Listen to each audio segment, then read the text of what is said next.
Hello, my name is Hildine Bowens, and I've been a member of Delta Sigma Theta Sorority Incorporated since 1972. I was initiated January 15th, 1972. There were 5 of us on my line. At that time, the chapter was small. I knew most of the 16 founders of Nassau alumni. Most of them were still living in the area and were active. Currently, most of them are deceased now. The few that are living have moved away, and some of them are not physically, able to get around anymore.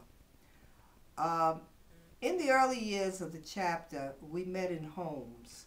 Our meetings would be first Friday night of each month, and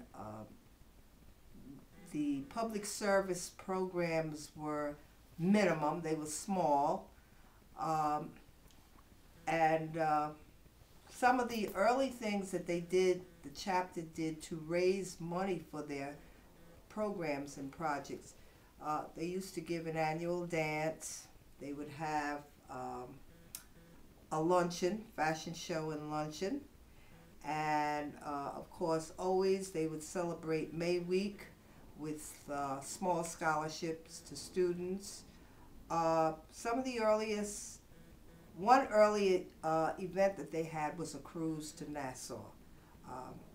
I didn't go on that cruise. I had just, been made, and so I couldn't afford to go.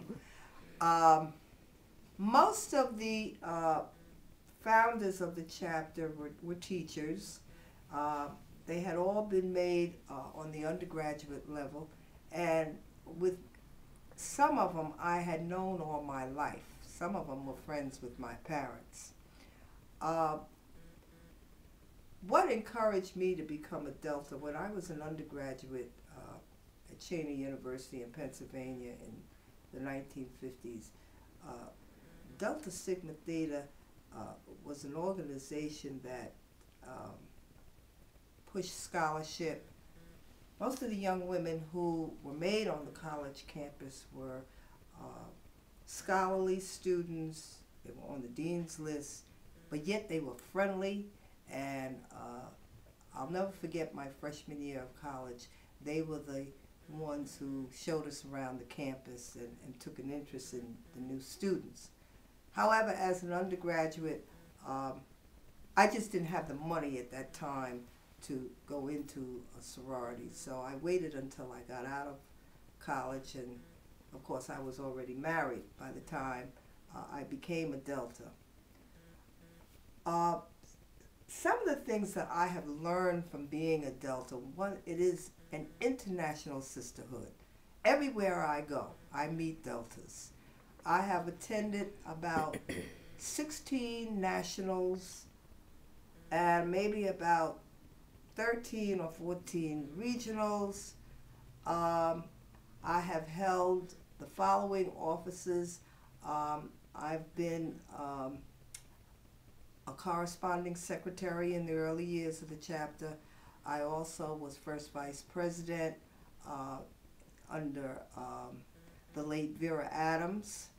And I've also been what we used to call a dean of pledges of the lines that we have made.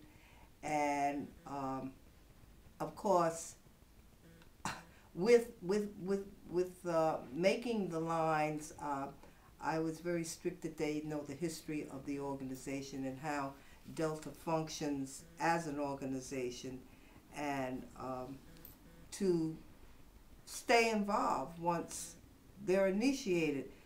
That you can't count on, because we've initiated many women, and some stay active and some do not for many reasons.